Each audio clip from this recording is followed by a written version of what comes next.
হোটেলে খাইতে বসে যদি দেখেন একই টেবিলে আপনার সামনে গিয়েও ডাইল হাড় বাজি দিয়ে ভাত খাইতাছে, তাদের সামনে আপনি গোস্ত দিয়ে ভাত খাইতাছেন, তাহলে বিষয়টা আপনার কেমন লাগবে? এই যে ভাই, আপনারা আমার এখান থেকে 2 পিস গোস্ত নিয়ে খান। না না ভাই, তুমি খাও, সমস্যা নাই। তাহলে ভাই আপনি 1 পিস গোস্ত নেন। না ভাই, সমস্যা নাই, আমরা ডালের সবজি দিয়েই খাইতে পারবো। তুমি গরুর গোস্ত দিয়ে খাইতেছো, তুমি গরুর গোস্ত দিয়েই খাও। ভাই আপনারা শুধুই ডাইলার বাজি দিয়ে খাইতাছেন, ভাই এক টেবিলে বৈশা খাইতাছেন, এটা তো দেখতেও খারাপ লাগে।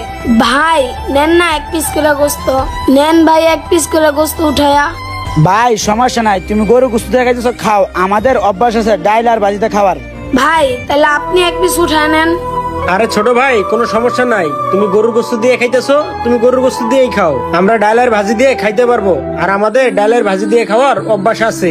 আর দেখো, আমরা তো আমাদের মতো খাইতেছি, তুমি তোমার মতো খাও না।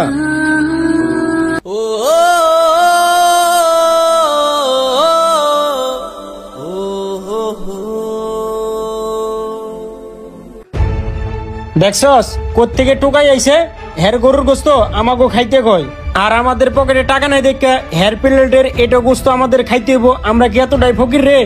ভাই আপনারা এই গোস্ত না খান, আপনাদের জন্য নতুন করে অর্ডার দেই, তাহলে কি ভাই আপনারা সেই গোস্ত খাবেন?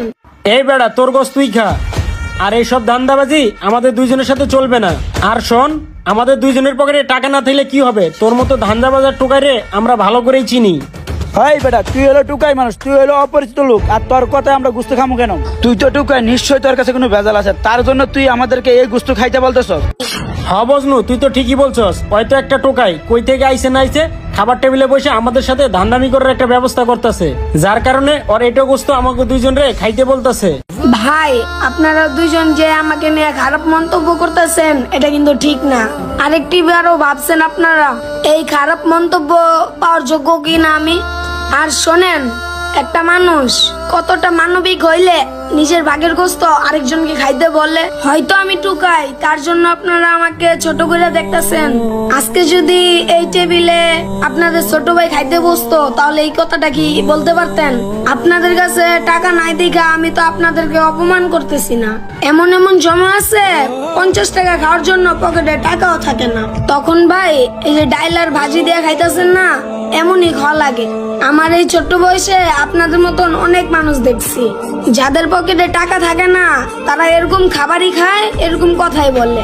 ভাই আমি যখন আমার বাবা মার সাথে প্রথম ঢাকায় আসি না, তখন আমার বাবা চাকরির জন্য অনেক জায়গায় ঘোরাঘুরি